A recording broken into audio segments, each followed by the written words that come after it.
Once again, it's me at Nice Suit, joined here this time around with someone different. It's Mirko. Mirko, how we doing, man? Hey, doing great, man. Again, like LaFell said, we're in for a long day. And it starts here, Mr. Nice Suit LaFell. You gonna pull the red? I'm gonna pull the red bar. Hey, we're jumping to the game, ladies and gentlemen. A crucial match for all the teams right now to move on forward. The losers will have to bow out of MWI 2025 here. Once again, we get a preview of this matchup that we saw just a couple days ago where Navi MY swept GG. We'll see if the fates can change here in game number 1 of this best of 3. Now, real quick, I would say, we have to look at the draft and Sha chunked down a little bit, but like Fasha Bunny said, this is one of her favorite heroes to be picked, and it's actually played really well for a lot of the teams here. Dude, I mean, look at the compositions. I really like the Hilda. The Hilda pick, the Khalid pick, amazing last picks from Navi Malaysia. But as LaFell said as well, Gaimin Gladiators just really need a frontliner. I think the Hylos fits in so well here. Just knowing the fact that Navi, the way that they want to enter towards the backline or dive towards the backline is kind of very honest, right? Having someone like the Hylos to peel is great. Good cover. Then from the passive alone, Nicolette jumps in with a puncture and a Thorn Rose goes really for Wanderer and actually secures it for the team, as Ashley should be able to escape or to use Revitalize. Redmond goes back in, finds first blood in enemy jungle. Nicolette unable to get a trade back, knows how tanky the Hilda is. This is why you like the Hilda, This is why a lot of people like the Hilda, man. I mean, the damage. Okay, she's got the quicksand guard. She's going to be fine. But that's the thing, you're kind of surprised, and I feel like we've seen this a couple times already for MWI, is that kind of burst, but then you get the concussive blast as we take a look at the emblems here too. There's a lot of concussive blasts actually coming out from Navi MY, man. Good tankiness that this lineup also provides, and that's something that Gaimin Gladiators is going to want to watch out for here. Yeah. The only thing I don't like is the fact that the Hilda is placed on roam. I feel like the Hilda is a better matchup up against the CC, as the Khalid can constantly just get pressure in the mid lane. But they swapped it up, Khalid in the XP. It will give them a bit more pressure, especially Turtle 1, just with the Raging Sandstorm. Rina opening it up, Sayori in the bush, recalling. GG, just delay the turtle take. Just gonna delay it out. That Revitalize is almost available from Ashley, so she might want to wait, but great Raging Sandstorm. Arya able to go for the vengeance already. Pops in the curtain call, locks him down. Sha will be taken down. Panda with the rotation earlier here as Redmond gets melted down. Nicolette picks up the kill, and this should be a free neutral objective to Gaimin Gladiators. Oh, the work that they just kind of put out there. I mean, Ashley was quite low, and I was saying she didn't have the Revitalize. She didn't even need to use it. She didn't have the level 4, but a good opportunity to get that stun off and then lock down the right target, and that was Sha. So an objective, a little bit of gold lead built up now to 4 Gaimin Gladiators to work through. And I think now when you see the Hylos, like Hylos in specific occasions, like you need that glorious pathway. You need to most likely have even the Revitalize and some of these skirmishes here. And this is also, I would say, for Ashley specifically, a very comfort pick. Like this is one of her picks for the roam. Absolutely. Top. Up top, escaping the gank over to Remen. Good Detonata. Phantom Execution to the back as well. Fafao able to cut away. Rita pops in the shield unity. Ashley instantly with Revitalize to react to it. And a disengage from Navi Malaysia. And Naisu, I gotta say, man, I gotta give props over to Midnight because I really like the CC pick as well. First pick, it's kind of risky, In a world where coaches get a lot of hate for random first picks, I love the CC pick right as he saw the Baksha. The CC has been doing great so far. Actually, hold on. Okay, they're not going to commit to this, but that's the thing. I mean, you can actually be quite aggressive on a CC. You have, especially when you have an Vengeance available, especially in the sense of this lineup that Navi MY went with here.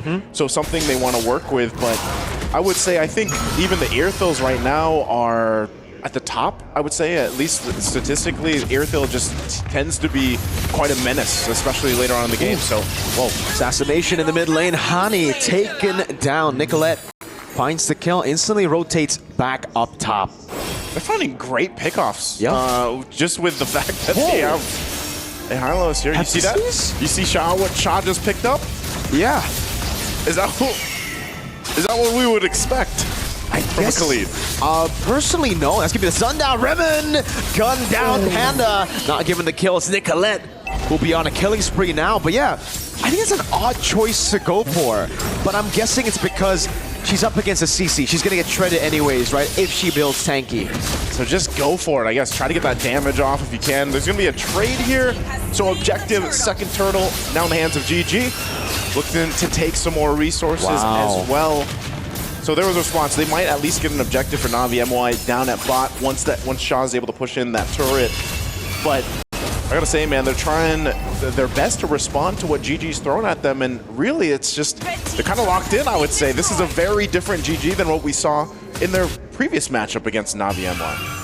Yeah, it was a stomp the first time they met. Navi MWI dominated through, I would say, both games, right? 13 it was minutes or something like that. Very short games in the grand scheme of things, especially considering how good Gaimin Gladiators are now. 2,000 gold lead.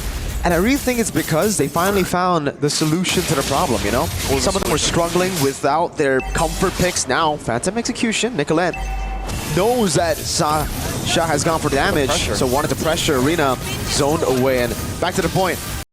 Enabling your players with really good picks, with comfort picks. The Granger, we saw Panda do so well yesterday. Yeah, I don't know if this is going to be a sense too. Maybe it's a little bit of the family buff that we got to see during the panel segment where, again, here for the support for Arya, but, you know, LaFell was right. A lot of people are going to have their eyes on this matchup specifically. Nicolette kind of styling right now too, very confident on this landslide. So another turret's going to fall. They got more space to work with. They're in good position to set up for this next turtle coming up too. Arya on the hunt, but won't catch Fafa. So this is the thing, man. If we look at Navi MWI, how do they stop this from getting it too out of hand? 3,000 gold isn't anything too crazy at this point. I would say even in the sense that with this lineup, they should still be relatively okay to contest, even later on with that first Lord when it does come up. But the biggest thing right now is just kind of not getting picked off. And I would say one of the biggest stuns that's happening here, the biggest crowd controls that's being utilized is, again, this Hylos. Not only the stun that comes with it, but the Glorious Pathway. When that's dropped down, it's great initiation, but it's also good to peel for the entire team, when you think about it. So they get control around this. This is the last turtle.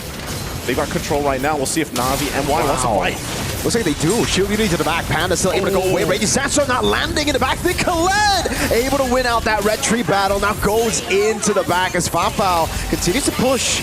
We'll be able to find one, but Panda gets two big stacks on the Sky Piercer.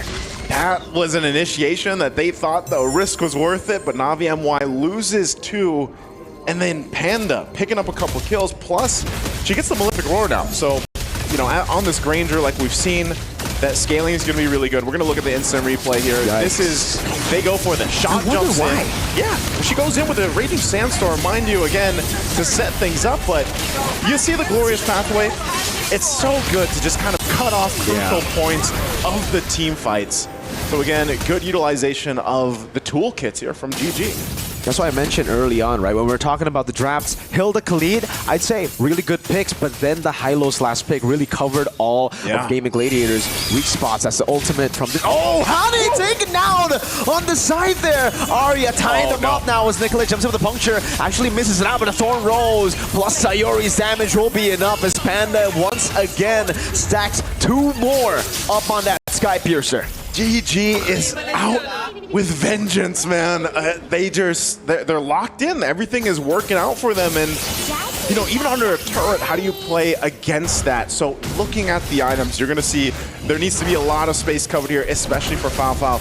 She's very behind in terms of Panda, and like you said, those stacks are building up. Arya got the orange buff, nice too. And this is, I would say, rare.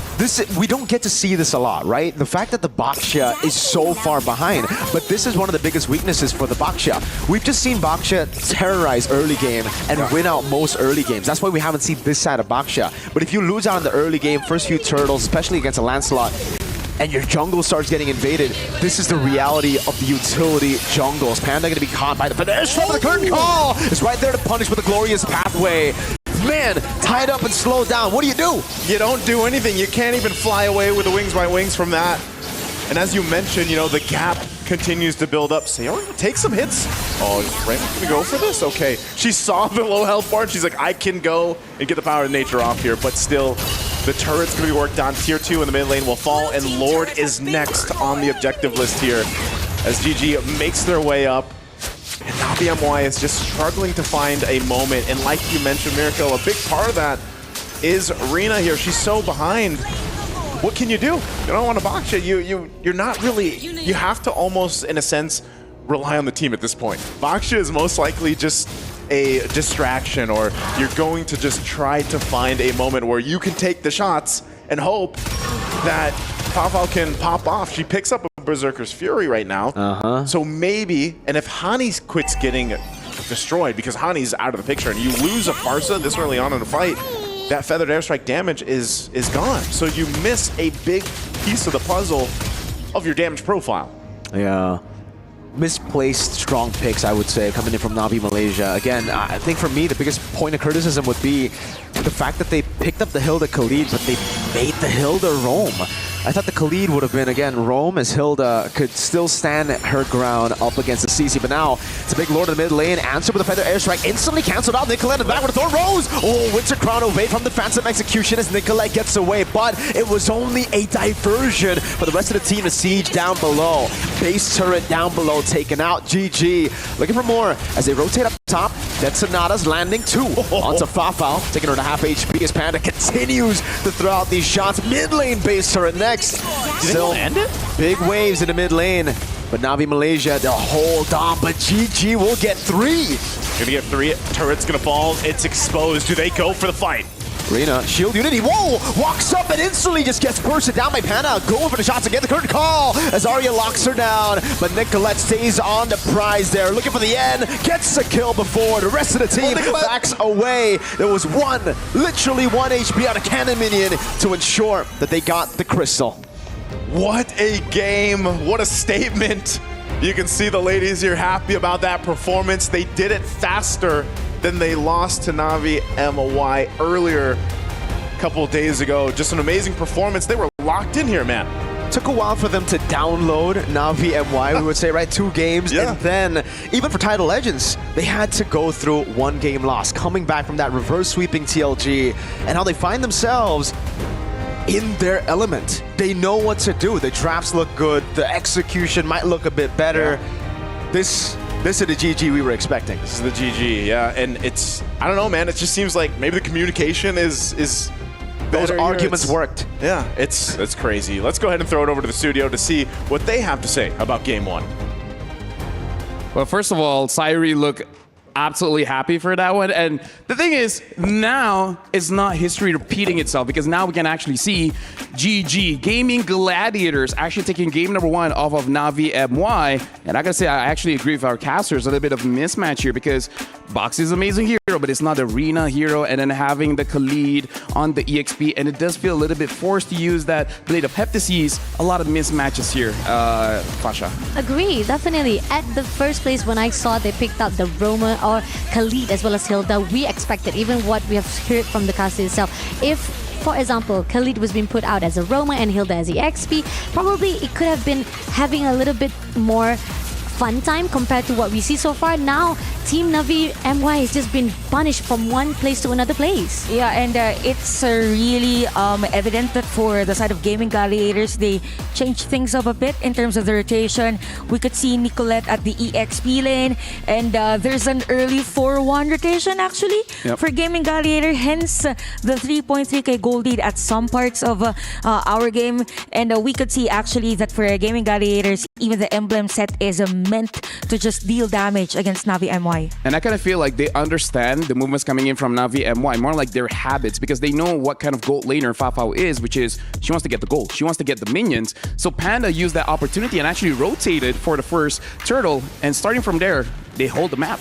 Yeah, that's true. And not just holding the area for Fafao, I think also for Gaming Gladiators, what really made the difference is that they always get a hold of that purple buff area onto the side of Navi MY. Hence, there is somehow a doubts from Arena and the rest of the team, wherein are they going to initiate the team fight? Are we to do trades? And the Gaming Gladiators, I think we could see that later on in the highlights, wherein they are to invade the purple buff.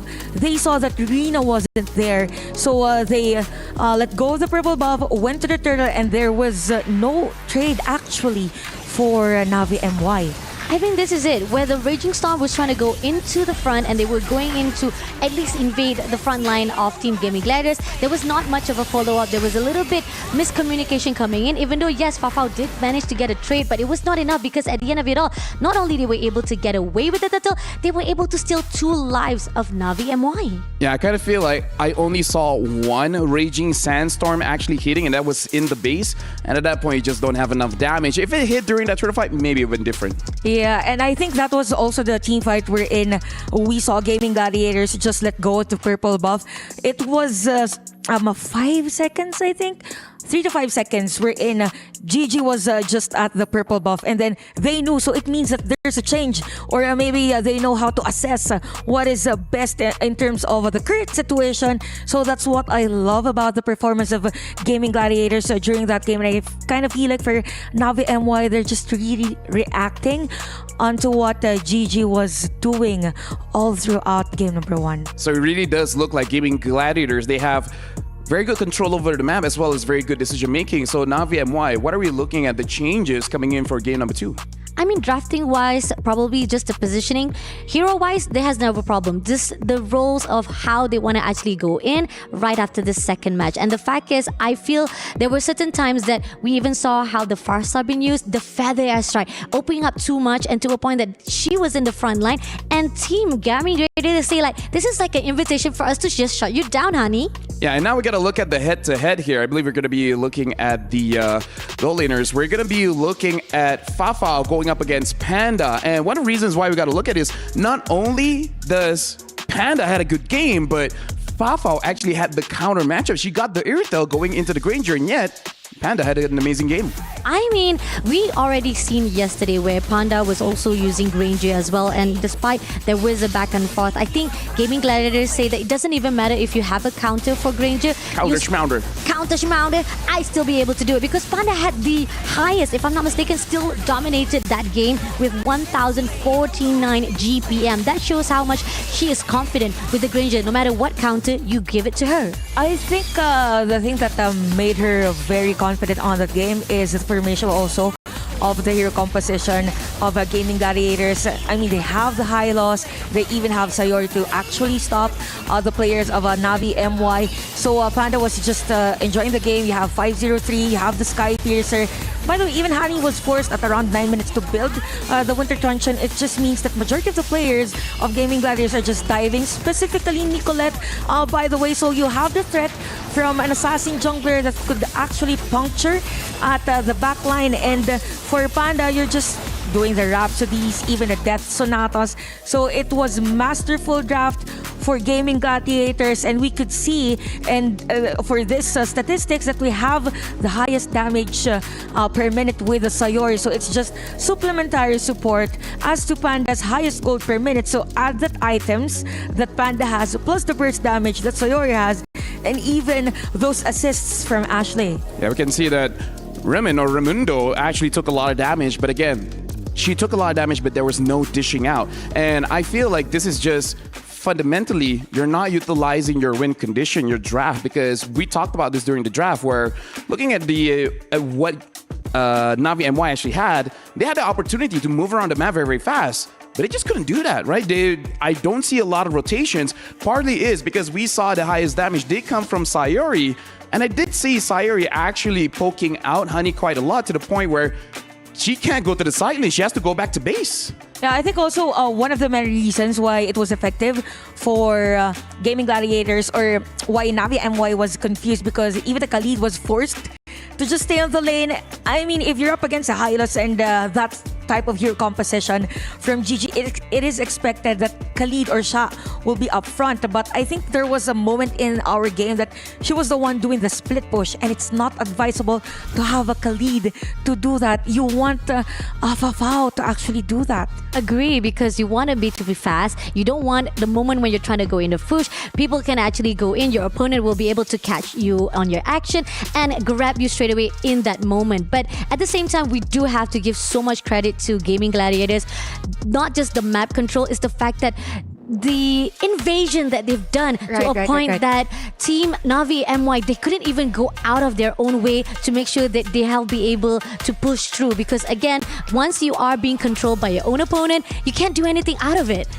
Yeah, they're just really roaming around the map really fast. All areas are being covered. So Navi MY, it's as if they're restricted in their own farming area that they had to share on the resources that are only available to them. And Gaming Gladiators, that's the moment we're in. They're able to spike up their gold, have the snowball, and just they just did it continuously. So it's as if you are Navi MY, I can't breathe. Let me breathe just for a second. And now we have a quote coming in from Gaming Gladiators, coming in from Ashley. This time, I truly believe we have a stronger and more consistent roster. I really want to prove to the world that NA shouldn't be taken for granted. I want to put our region back in the spotlight. And winning this one can definitely put them there.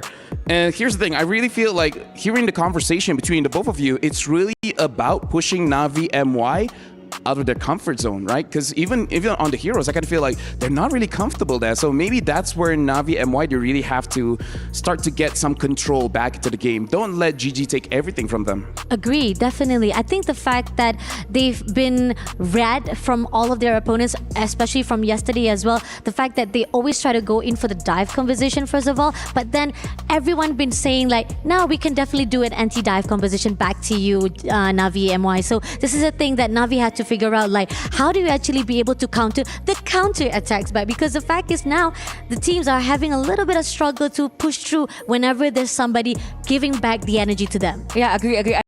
I believe that for Navi MY, they somehow played inside a GG's game. Yeah, exactly. It was very evident that for GG they really gave up the Farsa, right? Yeah. So they have to be mindful of those heroes. Are they really giving us this, or maybe they are prepared for this hero? So for GG, it's working well the way they draft. For Navi MY, they just have to make sure that all areas are going to be covered if in case they get the heroes that are given to them by GG.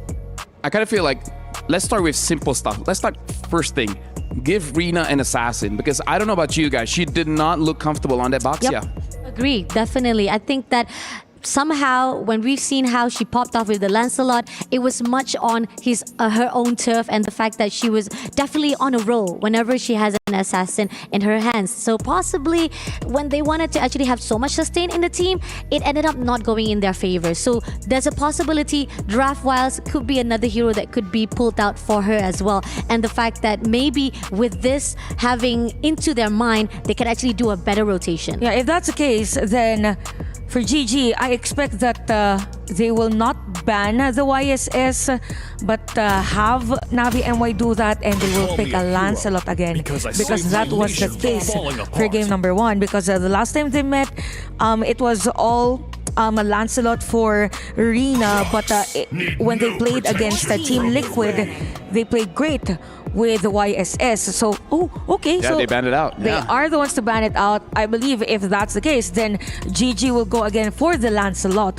or maybe even have another hero that is on the sustain, which is the Fredrin. I mean, looking back at the NA qualifiers, because Nicolette is an amazing jungler, one of her highlights that I saw during that time was that Hayabusa. So that's also part of the equation in terms of heroes that they can pick off. So looking at Navi, very interestingly here, they really respect Sayori on this Zetienne. So I really want to see if there's any priority coming in mid, because both the Kimi as well as the Farsa are still open. And for Navi MY, an additional Selena as well.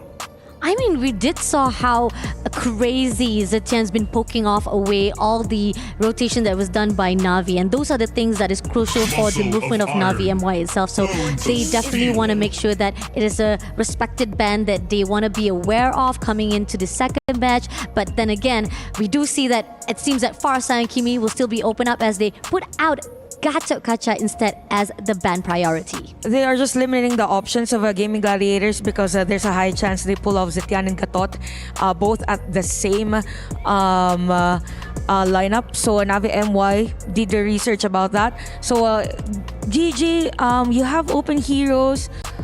Kimi, although Kimi isn't really working well. Yeah, this time, 16% win rate. That's insane. Honestly, there is a lot open. Kalia's open, even though we don't see a lot of teams prioritize it overall. It's too early, but some teams. Badang.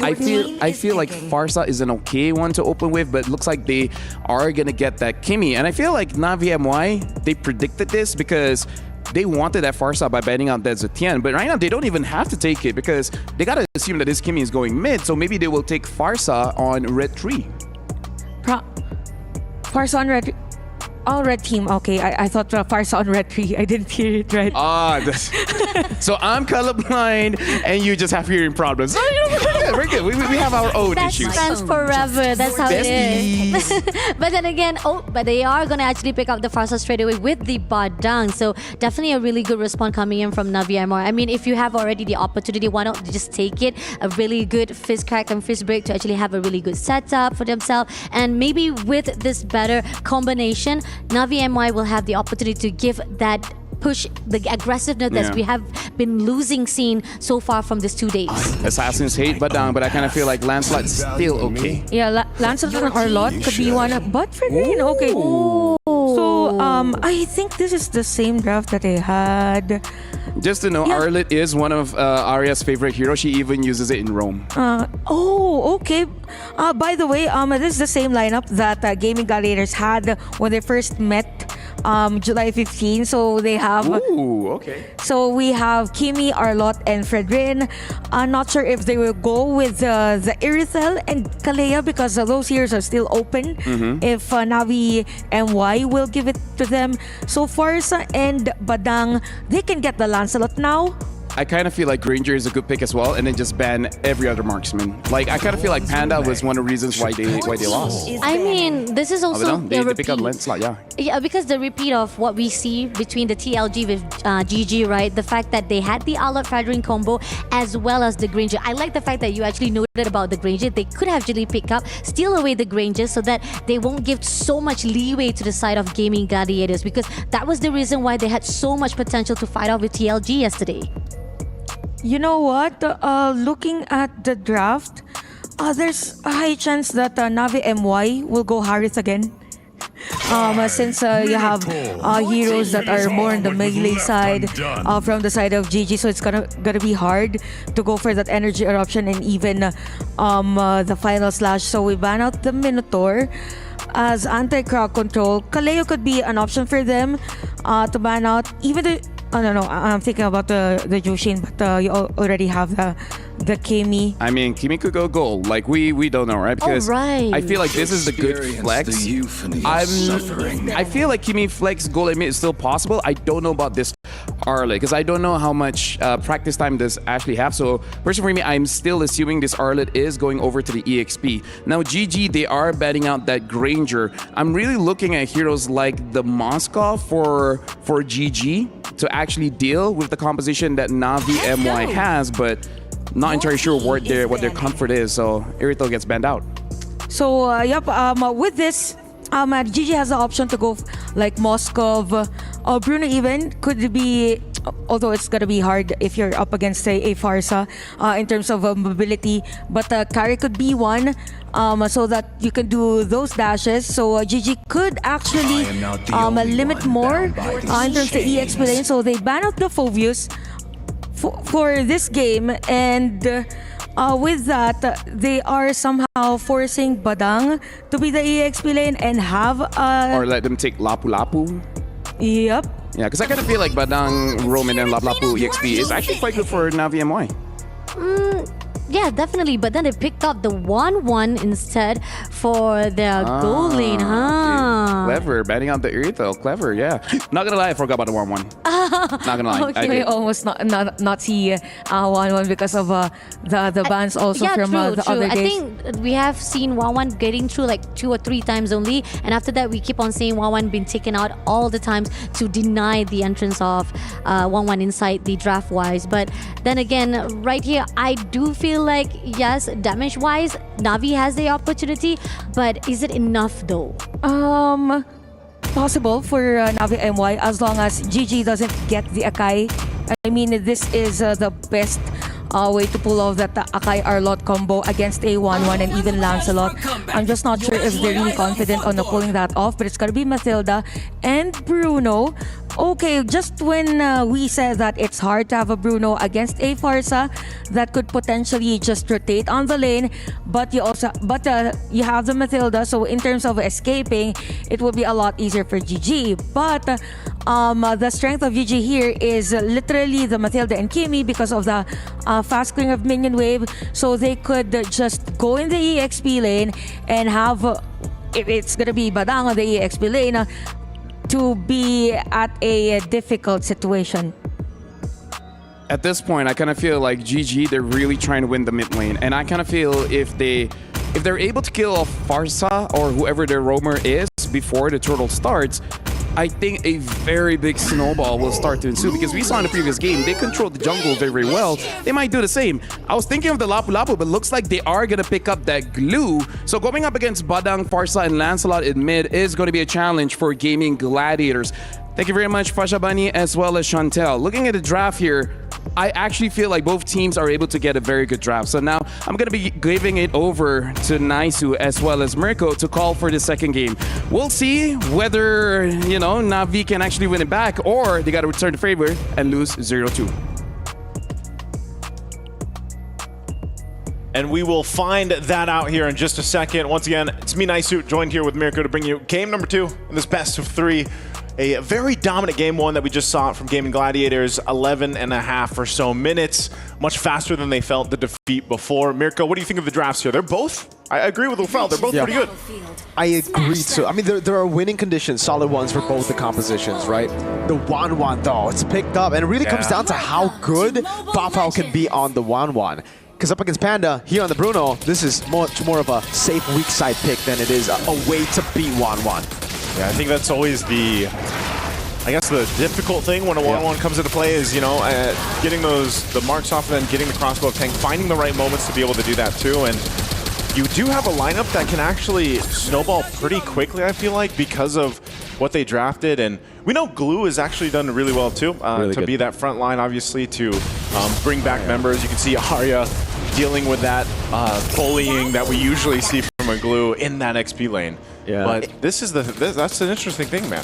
Absolutely. I think it's a very weird start to the game already. Level 1, you try to go for the fight against the Glue. You can see Arya struggle, almost a solo kill. You gotta usually ignore the Glue level 1. Let him be. He's too strong level 1, especially on an Arla.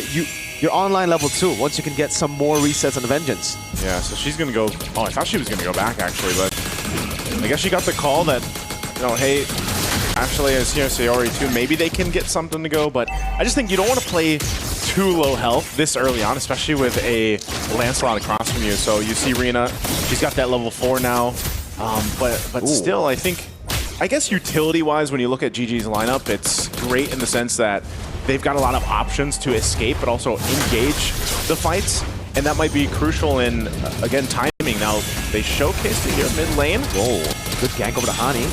Gets her low, doesn't really bait any resources, but what's great is they relieve pressure off of Arya. They force Navi Malaysia to look for the response in the mid lane, and now Arya's back in lane. Should be able to set up faster than Sha. Again, Sha rotated to mid, but she's not level 4 just yet. There you go. Now she gets 4, and Arya's not 4. Arya's so close too. A final slash would be so good here if she had it. Yeah, but I guess she's just going to be relying on the resets from the rest of the team. Nikolai walks up, is giving the mount down already over to Arya. Nikolai with the cancel, jumps in with a taunt as well. Unable to find... Rina goes in and actually still wins out the red tree. I thought it was a mistake going for the Phantom Execution to escape, but hey, a win's a win. Turtle 1 over to Navi. She made it work. I thought she was going to get pushed out from the vicinity of that turtle, but she goes back, gets it. Wow. Yeah, it's interesting that they weren't able to capitalize on that, but still, no first blood just yet. A lot of early poking happening between both teams, but essentially both these lineups really rely on those level 4s for both of them. Oh, look at this Glue. Little shot. Yeah, splits. This is, Arya's... I would say what does the Arlot really need to win this matchup against a Glue? It's really not about the win, it's just you trying to rotate faster. Ani pops in for the airstrike. Good response from Remen. to help her there. But yeah, for the Arlet in this lane, you're mostly just looking for the clear and to rotate to your team. You're just playing for the Fredrin. Just play for that, and I guess that's why the Matilda works so great here too, for the Fredrin. Because essentially, man, we could even see it, depending on how this game goes forward, Nicolette could face the same fate we saw Rina on the box to the previous game. You know, she could end up being delayed too much, but if you throw in a Matilda in there, it helps you kind of move around the map a little bit better, also kind of engage or disengage if you have to. And nonetheless, when the objectives comes up, you're still, you know, that tanky hero that we're used to seeing with the Fredrin, but you get some added bonus with the utility. Now the Bruno too for Panda I think is a big thing because let's jump into this. Good guiding win, but now keeps the mount down. Good pin as well with the fist crack. Now Nicolette still able to dash away. Sayori pushes on those laser beams. The Worldie slowly but surely chunking those HP bars low as Sayori continues to zone in the mid lane. And she's gonna do work. Arya might just try to force, I guess, Rina off of this. Try to slow them down. Do they put pressure on the orange buff? It looks like they don't, but the turtle is up. Nicolette's still on the bottom side of the map, so we'll see how they respond to this. A couple of the ultimates already down though here too. Big resources down, and they're still looking to contest for the neutral objective. Mid lane for the airstrike. Use up Sayori taking low flicker as well. Committed down by Hani. Not too sure about that now. The circling eagle able to go for the knock up to the back. Arya now looking for the final slash. Able to bring him back into the traction pulse. All the free hits for Sayori. First blood in 4 minutes. That's a mount down onto Arya as Rina picks up the kill on Nicolette. Arya forces the flicker out as Rina jumps back in, but a guiding win from Ashley plus the flicker gets Arya back to safety. It was looking so good, I would say, for GG. I mean, a great layering of the ultimates, but then Navi MWI knew that, hey, we've got Shaw here. She can tank up quite a bit of damage, and then Rina came in at the right time too to capitalize on cleaning up some of the health bars and getting some of the kills there. But objective now in the hands, second one for Navi MWI. Definitely a better start for them, but GG still keeping things kind of under control. We're not seeing a big gold gap or deficit that they really have to work for. There is starting to be a little bit of a deficit between the junglers, like we mentioned. Rina level 9, Nicolette level 7. And so Navi MWI, if they want to transition the game plan of let's keep pressuring Nicolette, let's keep pressuring the side of the jungle if we can, then they build up on that advantage, and that might be what they look for here. Hani does pick up a glowing wand, so she's got that. She's been very, you know, happy on the feathered airstrikes, man. She's been popping those off really early on, but I think maybe that's what you want to do, at least in this situation, where you just kind of let those feathered airstrikes go, knock some of the health bars down. I think you have to put pressure on Sayori too. She's been kind of free hitting for a lot of these skirmishes early on. I agree. I think the big also ways that Navi have been able to turn the tides around in the team fights has been through Shaw. Like just getting the mount down there and having Navi Malaysia basically have free hits on him, isolating that target has been massive for Navi. And for GG, I guess at this point, they got to choose. Either they put respect on the glue by playing it a bit more, you know, they play it with more kiting, right? They just go back and forth. Or they commit all the way and just try to win out before the glue can actually have a say in the fight. Shaw's already so tanky. I mean, just early on. They are going to get a turret, though. It's going to be a trade across the map as Arena gets the tier 1 up top. So a little bit of trade here happening, but all set up. We're 20 seconds away from that turtle. So we're going to have to see Navi MWI get in position. Actually, half health, taking a couple shots. Has to respect that damage. And again, this might be a standoff, but look at the push happening, too, from Fafao. Still up top. She might get a little bit of damage on that tier 2. Not sure how they want to play this. It looks like they want to pressure this out, especially with Raymond having that flicker. Shaw, though. Yeah, they're going to go all in onto Shaw. Final slash as well. But the meltdown comes in, just barely able to flicker out the worldie. Fade away. Nicolette gets out as well. But look at Fafao utilizing that skirmish as a distraction to claim a structure up top for free. It'll be traded with a turtle. But at this point, I think the tier 2 is a bit more worth it. Yeah, that's going to open things up. She's just a couple hits away from getting it. Nicolette will get the turtle. I wonder if they want to continue fighting. Some big items being picked up here too. Across the side, Berserker's Fury for Panda. You got the Flask of the Oasis now for Ashley online. That turret finally goes down here. So Navi MWI, Mirko, they're playing for the macro here. That's the advantage they want leading into that Lord when it does come up in about a minute and a half. You really wouldn't expect that, honestly, right? If you look at Navi Malaysia's composition, it really looks like more of a team fight comp, especially with the Wan. But they've done things really well. Gotta give them props. Now, Melfic gun done as well for Fafao. Big power spike here. How good is that for the Wan? It's really good, dude. I mean, again, the limitations for the Wan, the restrictions usually is the fact that you just have pretty bad range. Yeah. You get outranged by a lot of heroes, and then by the time you get close, you get CC locked. Your skill 2 gets baited out as well by, again, the amount of CC Gaimin has. So having that means that you can shoot, you can get the crossbow attack online much earlier. Feather airstrike over to Sayori. 2 shots landing, 3 on Ashley. The turret up top, traction pulse. Oh! Final slash landing, but it's only it's Remen. Gets a pin down in the back now as Fafa looks for the crossbow tank and won't be able to find it. On one member, Arya will have the crossbow tank popped on her. Translating over to Nicolette now as Fafa has to respect the damage from Panda. So much coming down, but it will just be a 1-for-1 roll for XP. Trading each other here. Still, the focus is mid lane. They might be able to go ahead and get a little bit extra damage, but Sha.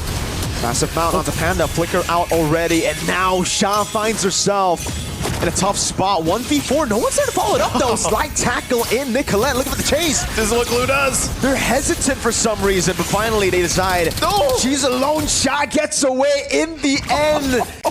The hesitation killed Gaimin Gladiators. I don't know why there was the hesitation, They but thought it was a bait or something. I guess so. And that's what Glue does. How many times have we seen the Glue do something like that? 1v3, 1v4, and still survive to tell the tale. So a big moment there to happen. The Lord is up. Hani gets a Divine Glaive. We've already seen how much damage Hani's able to do. Now you have a Divine Glaive. You have that magic penetration to help you out. As I say it, you can see the damage charts. They are unreal. We're going to look at the instant replay once again. Shot 1v4. They could have committed to this, I think, you know, maybe capitalize on the kill, but even Nicolette, she thought maybe that they were going to actually get it, but they don't. So Shot, once again, proving that this Glue is a huge value pick for Navi MY right now. But the Lord is up. We'll see how they play this out. We still have the junglers going to go ahead and focus on getting prepared for this. Ooh, Remen. Fist crack, lock in Sayori. Let's give it the all in with the final slash as well. Sayori kiting back, but will be taken down inevitably here. Mounted up as well. Rina doing work in the mid lane, getting the assassination onto Arya, and now straight to the neutral objective. Navi, they're back in the game too. I think Navi is the, you know, they're seeing the hesitation, they're seeing some of the mistakes that GG are making, they're punishing it, and they're capitalizing on that. Because even there, Gaimin Gladiators, I feel like, didn't know, like, should we... Like, some of them went back to base, some of them were there around that side of the jungle, and they go back here. They'll have to find a defense now. You're looking at the items breakdown, at least for the gold lane, neck and neck in terms of items and gold. But again, a big disparity still between the jungle. And that's the biggest thing. When you are a utility jungler, we talked about this in game 1. You know, but it was flip-flopped here. What do you have to do? Now, Fred is still essentially that front line that can tank things up. You, of course, have that crowd control in the kit that works for you, too. And that might be the thing here. She picks up a Radiant Armor, got a little bit more defensive for this magic damage that is just coming out from Navi MY, and it's a lot to handle for them.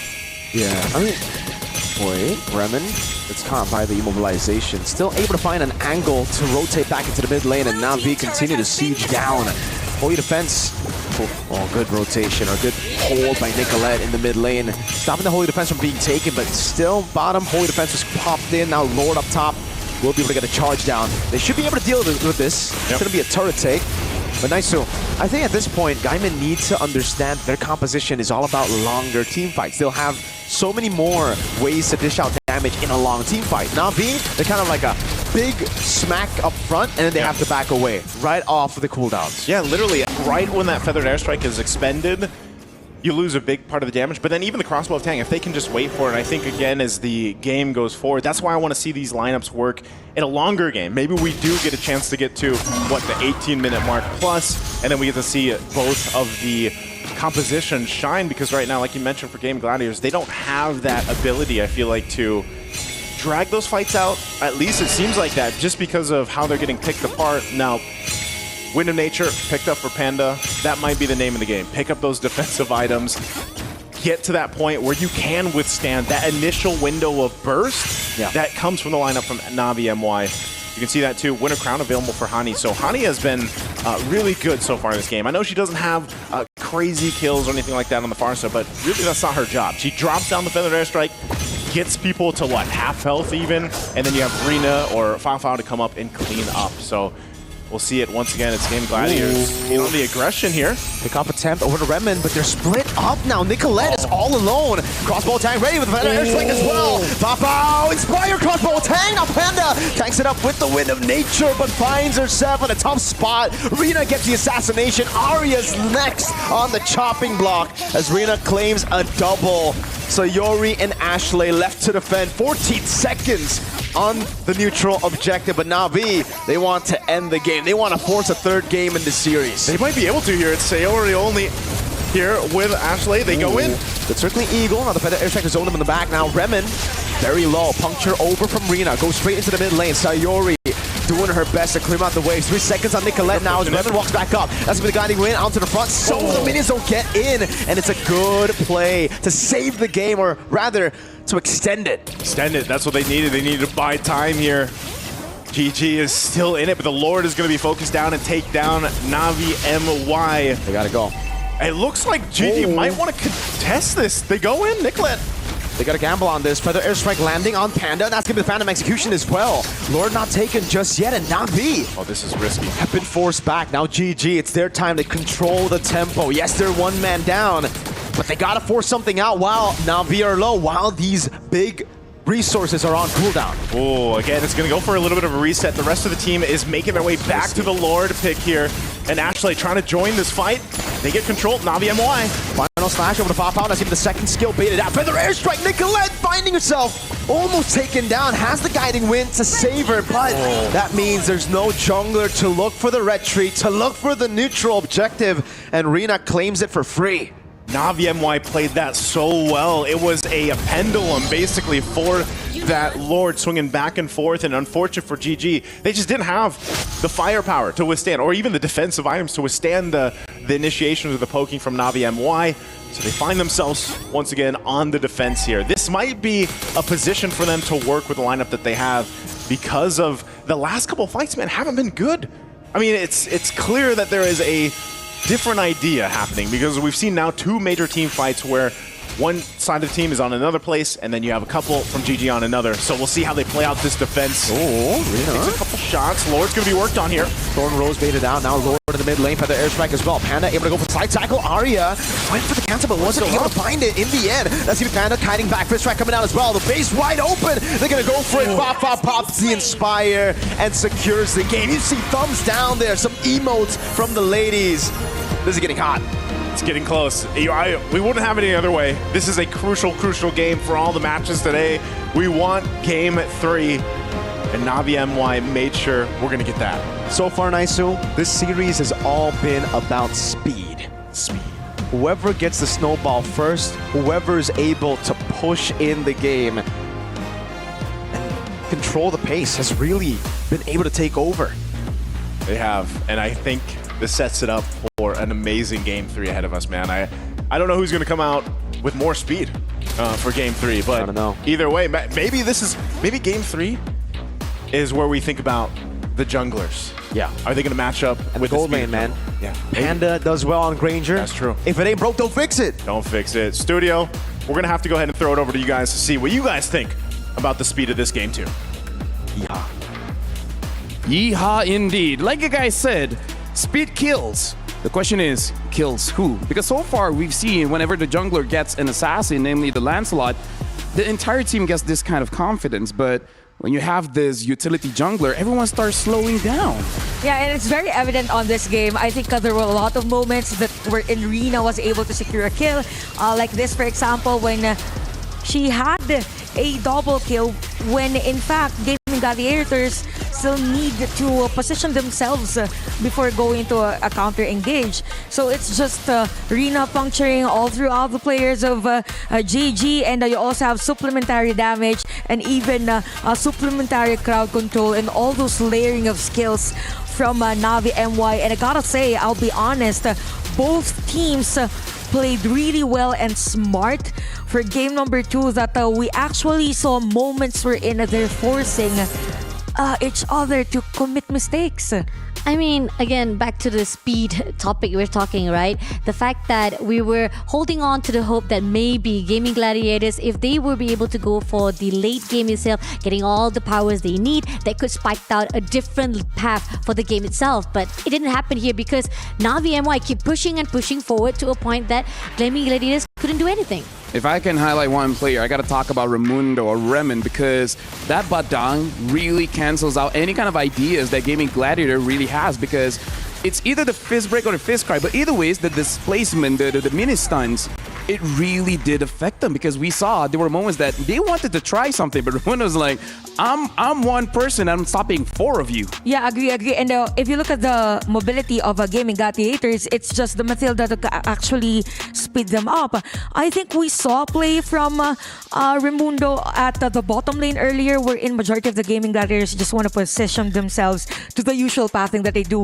But the Navi MY, they saw the opportunity right at that moment. That's why they were able to somehow set up a play for them.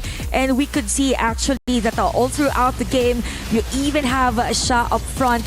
But early parts of the game, it was actually Sayori that has the highlight. I think there were moments wherein Navi MY wants to set up a play at the middle lane, but because of her early damage, they were stopped. I mean, Sha, give a little bit more time for her, right? The fact that 4 players was just chasing after Sha constantly to a point that she still survived. She was able to get away, just a little lifeline for herself, and yet they couldn't do. And this is where the fine line, we know for a fact, Sha is just too comfortable when having that glue on her hand. Yeah, using the spread hitting onto 3 people, making the immobilized unable to catch, that's really key. And honestly, looking at the game, I think we all agree that both teams play very smart. Yep. And you can play very smart when you have a lot of time. So I really feel like a burst is actually more valuable in this best of 3 compared to DPS, damage per second, because we saw the Lancelot, we saw the Farsa. These are the kind of heroes that can eliminate you before you can actually do something else. And I kind of feel like that's one of the keys that we have to look for game number 3, is that eliminate this person before he or she is able to outplay you. Yeah, good point, because there were moments in the game wherein Hani was just like finding Sayori in the middle of the team fight, and then if they already see Sayori mispositioned, then they go and engage, and you have this Lancelot just doing a signature move up against the players of Gaming Gladiators, plus the crowd control. So kind of feel like for your Gaming Gladiators, some points of the game, so some parts of the game, they know what to do. Yeah. But because of the chaotic force that Navi MY has, it was very difficult for them. Since Fasha want to talk about Sha, we got a head-to-head here between the EXP laners, and honestly, Sha is a big... The front lines, Raimundo and Sha, they're big disruptors for Gaming Gladiators. I mean, talking about how she was just giving her body right on the front line, making sure that nobody will be able to break through to the front line of the team itself. That's how Navi MI was able to get away with every position or even every threat that was thrown out by the team of Gaming Gladiator itself. I mean, they did manage to actually go in. This is the moment where they actually try to pull through the players of Team Gaming Gladiator and then come in Raimundo straight away with a fist break to a point that they couldn't actually get away from the team of Navi MY. I kind of feel like also the difference as to how Sha and Arya played, it boils down to the hero composition also of their team. Because for Sha, it was a lot easier to set up a play or be up front because you also have an added layer of crowd control from Raimundo's hero as compared to Gaming Gladiators. The next crowd control that they will have is going to be the energy eruption or even the guiding winds from the Matilda, and it's not really that efficient if you have heroes from a Navi MY that is more on the aggressive type. And now we see Hani having the most amount of damage. That's 3,522 damage per minute. And I believe that most of it is just for zoning Gaming Gladiators away. And I kind of feel like this is a smart way to play, just to make sure that they don't have forward momentum so that they are not the first to arrive around Turtle, around Lords, and everything like that. Really giving a lot of time for Navi MY to set things up. Now, before the game started, Ivan said, like, give Rina an assassin and they can win. So that's correct. So maybe this time, both junglers will have assassins. Possibility, or else they want to actually try to turn things around or try to define that issue, right? Because the fact is, we want to make sure that either you are giving allowance to that or are you going to deny it immediately? Yeah, now we got to look a little bit deeper into both teams to really see how they compare amongst each other here, because we're going to be looking at Navi MY as well as Gaimin Gladiators. Very interesting enough here, if we're looking at the players, it does look like Gaimin Gladiators have that advantage, but if we're looking at the objectives, Navi MY has that covered. Yeah, we could see that in terms of average Lord Slain, it is actually Navi MY that is on the upper hand in terms of GG. So we could say that there is a possibility for GG to have a fallout in terms of decision making on longer games, which we actually saw during that game, because game number 1 was really fast for GG, and for Navi MY, they're just continuing that momentum, starting the game and even on the latter portions of the game. So I feel like for GG, since they have that potential to somehow have difficulties in terms of decision making, then they should go really for the assassin heroes, or probably burst in terms of the mid laners.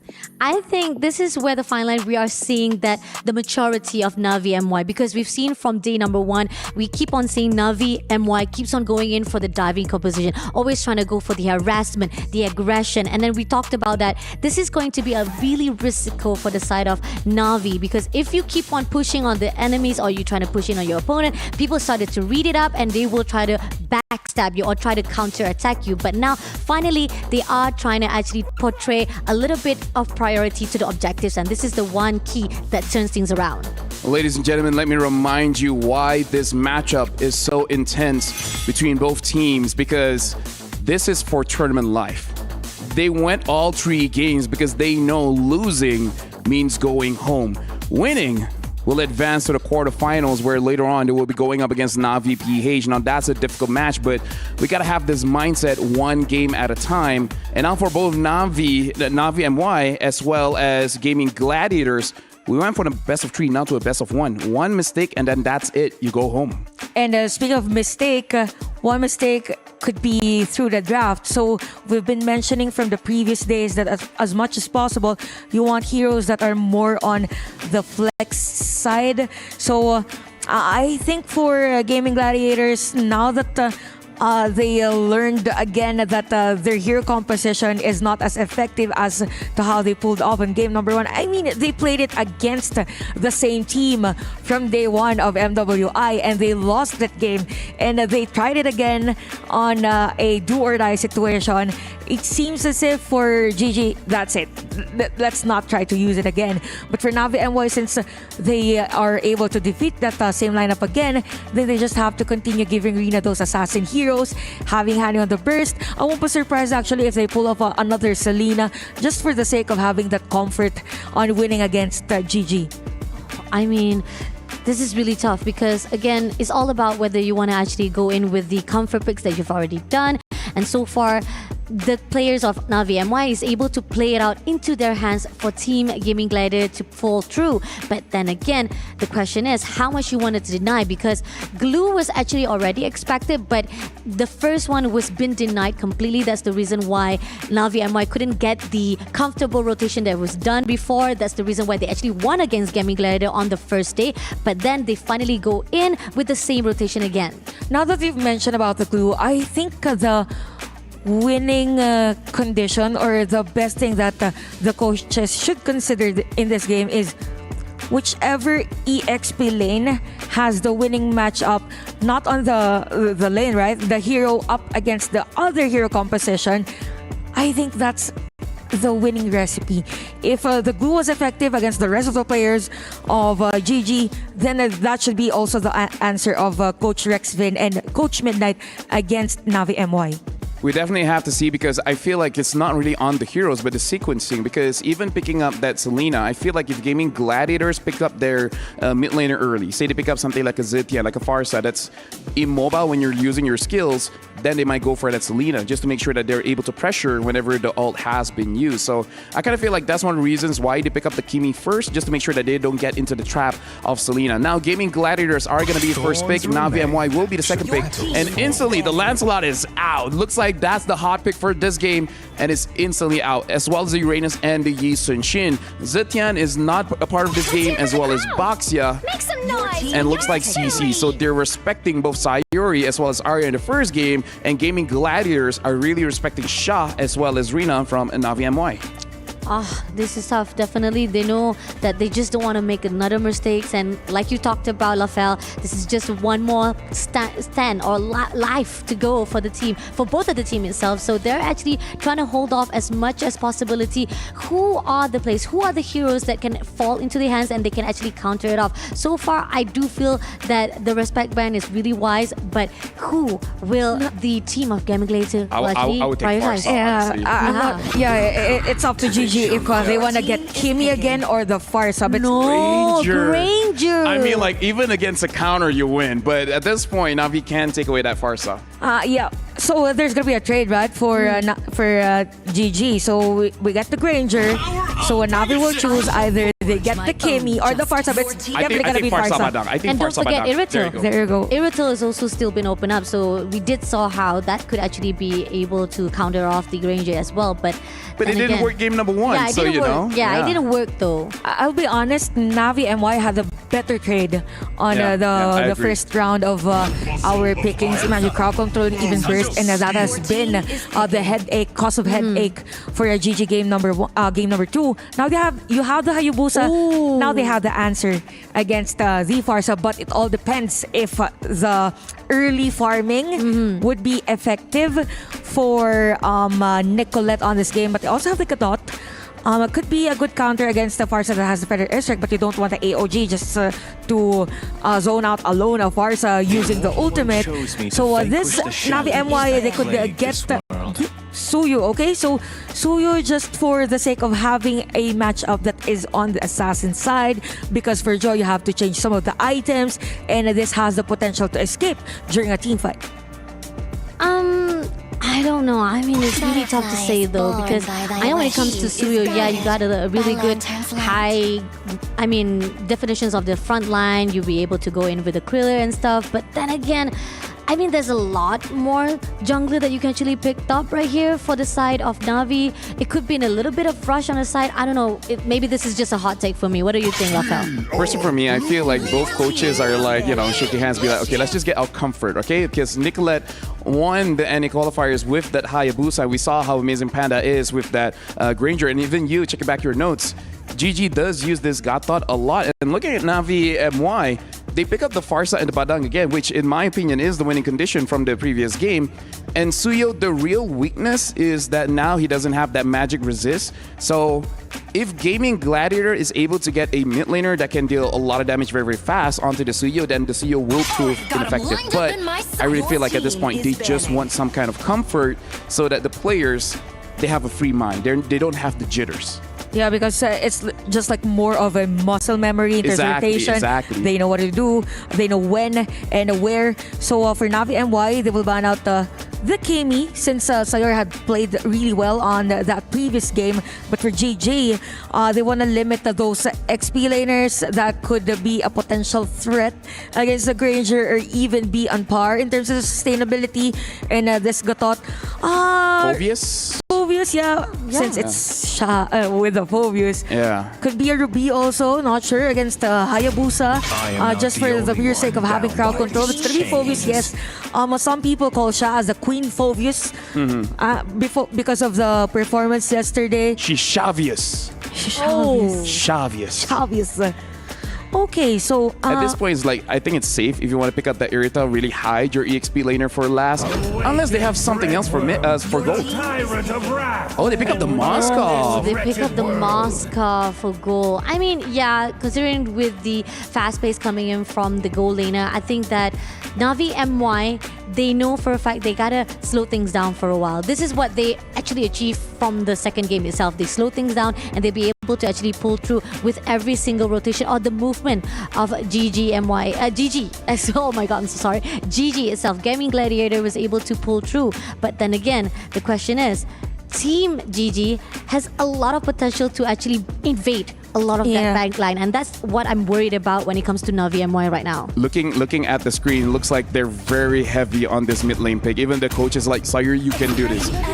Just pick this here. I feel like they're really discussing this mid. Oh! Yeah, no wonder they're really discussing it. Yeah, because in terms of burst, yes, Lilia, and I really like that. I actually don't like it. I like it. Or personal bias probably. I mean, like, for me, when I use a Lilia, I don't like going up against a Pharsa because my HP is very low. Right. And she can burst me and force me to use my black shoes. That's the only thing I don't like. So they really need to win this mid to make sure that Lilia doesn't get punished by this Pharsa. The only question now for the Lilia is the priority, or in terms of the itemization, is she gonna go for an enchanted talisman first? I believe so. Because I don't really see Lilia that effective. If she can't really go on and spam those skills. But you also have the Esmeralda, yes, more on the sustain. But you have the Teresa, which is actually a nice pick for Navi MY. You have short-range heroes. I don't really consider Lilia as a long-range hero. So just with the penalty zone, you can force the usage of the black shoes, and then you can deal damage against the rest. Honestly, I'm very unsure about this draft, but thank you very much to both our panelists. And now I gotta give it over to Mirko and Naisu, being the last game of this match. Who is gonna get eliminated? That is a fantastic question there, LaFell, and thank you so much for the panel for breaking down the drafts there. We had the same sentiments here, Mirko. I think these are, I would say, some interesting drafts for Game 3. Yeah, it depends on how you say interesting as a caster, right? It could be a good interesting, or it could be 5 seconds till the enemy reaches the battlefield. We're going to find out here once again. Welcome to Land of Dawn, ladies and gentlemen. This matchup here to decide who moves forward and who goes home. It's game number 3 ahead of us. Will it be Gaimin Gladiators or Navi MY? And this is the matchup we were talking about. And what better way to have it than an anime matchup in the jungle? We got the Hayabusa and the Suyo. The student versus the master, Kakashi versus Sasuke. Yeah, I think for the draft, it's the latter. I think it's the interesting choice for GG. Just because of Lilia, I'm not too big of a fan of that. No one's really, that immobile. This is a very high mobility composition, especially the Suyo. So you're going to have a tough time landing those big damage abilities from Sayori on the Lilia. Well, at least it's great in mid lane clear, right? You should be able to find mid lane prio. But what you use the mid lane prio for is going to be the big question later on. As Ashley goes for the taunt and is unable to get it. You can see, there you go, that mobility. Tivhani just walks, or rather flies away. I feel like it's going to be a little difficult too for Ashley, honestly, with the Ganakacho roam to go ahead and catch people into those unbreakables. Taking a look at the emblems here real quick too. Of course, that's why she also went pretty tanky on the Ganakacho. She's got the Revitalize to help her. You also have 2 Purifies here. A big part for Nicolette, and this could be even for Rina as well, is if you snowball on one of these junglers, that's going to do great for the team. But later on, you're taking a lot of damage. But too much. Rina, Queller lands it, but the regen gets Arya. Just a bit more HP to survive, and now it's going to collapse coming in. Sayori walks up as a Blade Surge tap. Rina gets away, and again, what we were talking about, those moves not landing because of those blinks, man. So mobile. So mobile, and that's what's difficult here. And, other than the wave clear, I think you're just going to need more time for Sayori to really pump out the damage on this Lilia. And it really, when it comes down to it, too, I mean, you're seeing how it doesn't take too much for Navi MY's lineup to put pressure on the lineup of Gaimin Gladiators. This turtle is up here. This is going to be a crucial one to start off the pacing of this early game, as Navi MY already gets control, half health on the turtle. Good damage. Penalty zone. Sha onto the turtle. Sayori picks up the kill on the turtle. The glues might have worked in their favor this time, and Ani got chomped off as well by those glues. Sayori heard it. She made it happen. That was the damage that a Lilia can do if you get that opportunity here. The turtle is immobile. Let's go for the turtle. If the least mobile is the turtle, go for it. And so they secure an objective, and it's crazy to think that objective plus those couple of kills get them nearly to a 2,000 gold lead to work with. So GG having some of that control. Also, part of this will be, once again, how they scale into this early to mid-game transition. Here's a look once again with the instant replay. Yeah. They burn a couple of flickers, and then they just get caught in a bad situation, because even the feathered airstrike was, not enough to pump out the damage, and then you have to cancel it out early, and then Hanny gets caught even after using the flicker there. So good response from GG in that team fight. And with that too, Fao she threw the Spear of Destruction to join the fight, but it just didn't land. And it's also just a playstyle diff here when you have Panda on the Granger. This is the reason they first picked the Granger, right? One of the things that we did mention in game number 2 as well, the fact that Panda just becomes so much more active on the map. She definitely enables the team way more when she's on a Granger. In the early game, just adding damage. In the late game, being that executor with 50, 60 stacks on the Skypiercer. Definitely, that's exactly what she wants to replicate from game 1. And that range advantage, I guess if you compare that Granger to the Bruno, for example, in the previous game, it's quite a big difference. And playstyle as well, like you mentioned. So, but still, this is, I think, the highlight for Navi MWI is that mobility that they have here. And they can work around that, especially when they get these, you know, now that they have these level 4s, the battle spells are going to be available for this next turtle. I think they approach this fight in a much different way. As long as Hani can get, Nicolette's just going forward, so she went in, she used the Retribution for that. Turtle's up though here, but I wonder how they play this out. Navi MWI doesn't have the Retribution either, so I think they just see what they can get. Good push up top though. Fafa was able to get probably a good chunk of extra gold for her. Yeah, it's actually going to be, I think, it might be a turret. No, Panda walks up, clears the cannon, can't really get to the caster minion there, so there will still be a turret traded in for the turtle. SOD does land, but Nicolette is already there, and I don't think Fafa was brave enough to take it unless...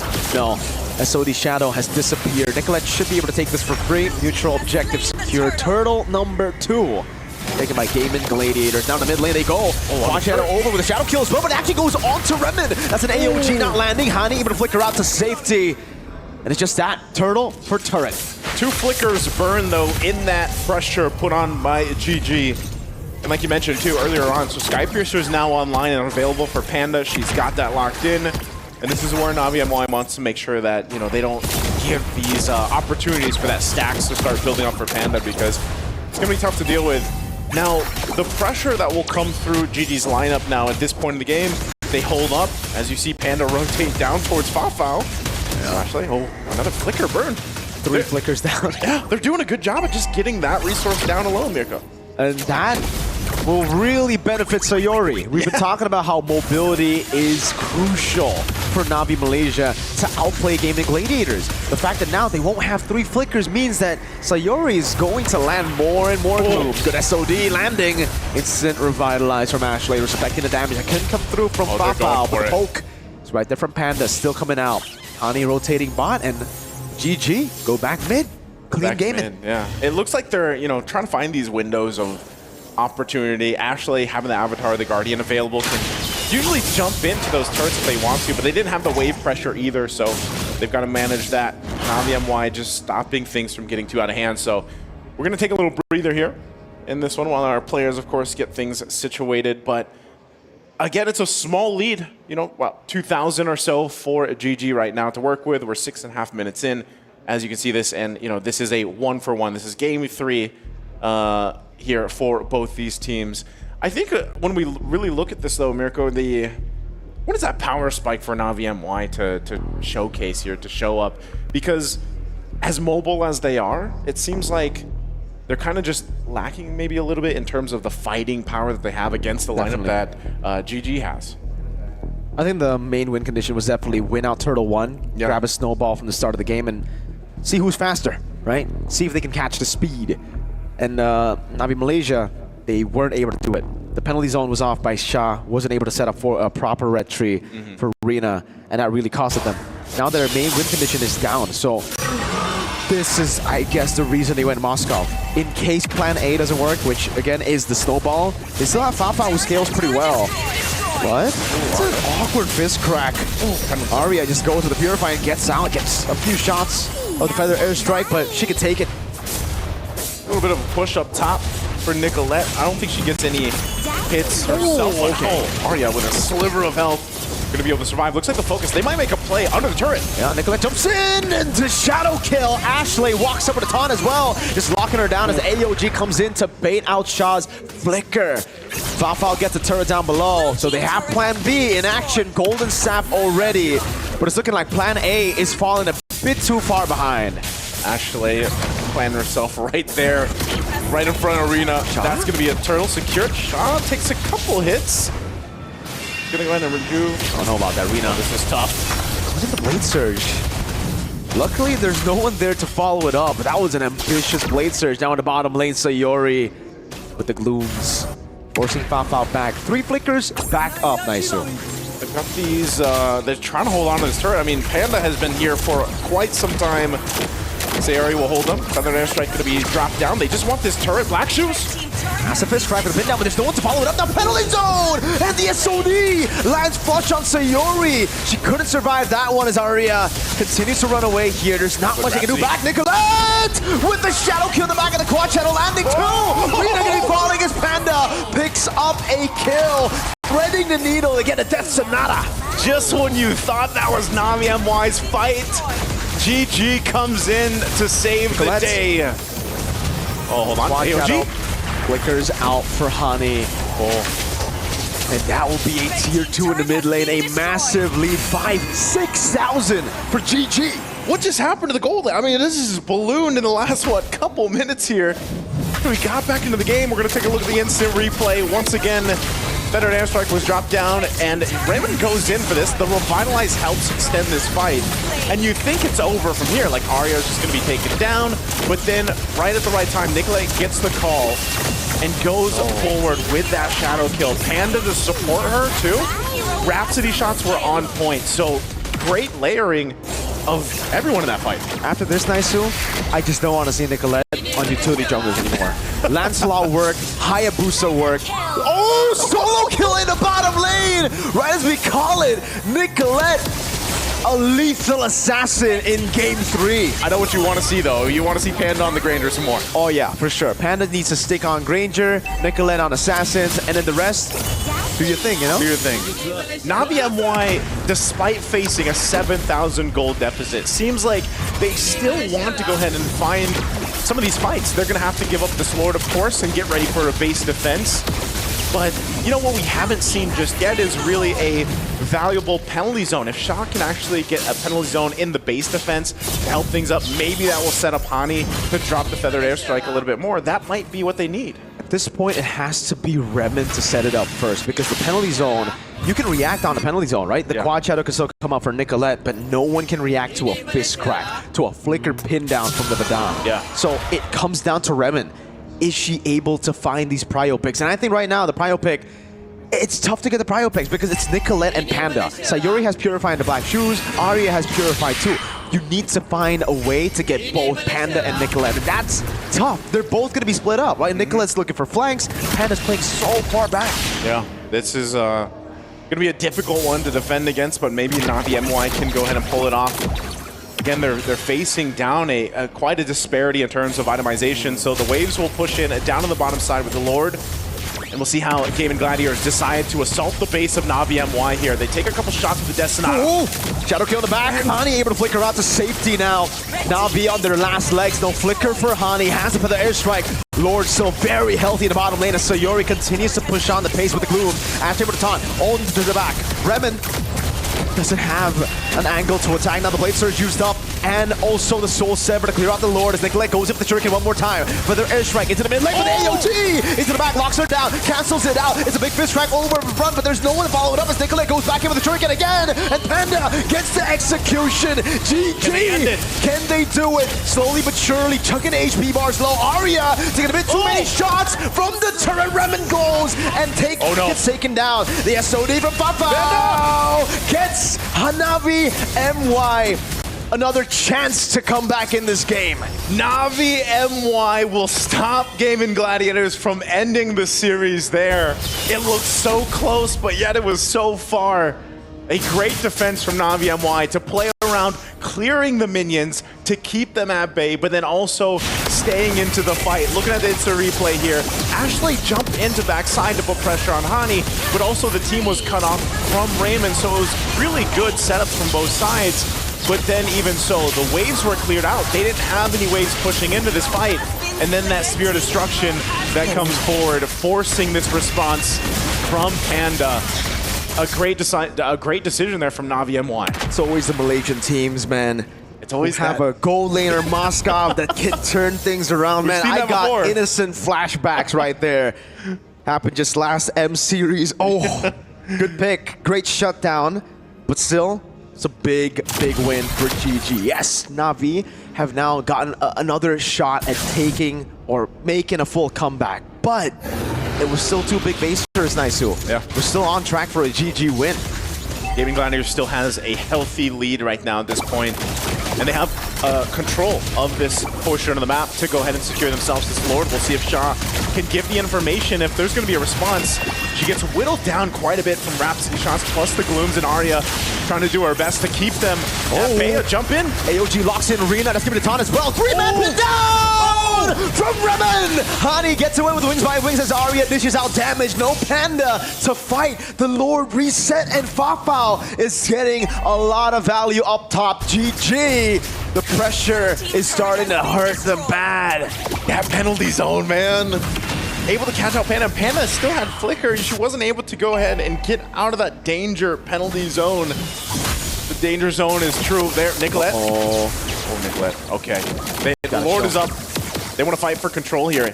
And as you mentioned, this is always the thing with Moscow. The lane pressure, the cross-map pressure you can have is insane. They're going to start the Lord. Wait. Health here. Nicolette has the quad shadow, goes back in now. Give the pin down and the shadow kill over. Sayuri picks up the kill now. Retribution, Rina secures it for the team. Penalty zone not landing as Ashe goes in for the AOG, and Sayuri continues with the Glooms. That's a Blade Surge tap as Shaw gets dealt with by the rest. Sayuri with the shut, or with the cut down onto the side as Rina goes into Blade Surge again. Sayuri with the Glooms just eating up. Hani gets taken down, and the black shoes ensures Sayuri's safety. Remen jumping back, Lord spawning, but it's on the wrong lane. Oh, what can Rina do? And Raymond here. It's a desperate attempt to save the game. GG! With one Cannon in the mid lane, get their revenge and make it to the quarterfinals of MWI. You can see the excitement here from Gaimin Gladiators.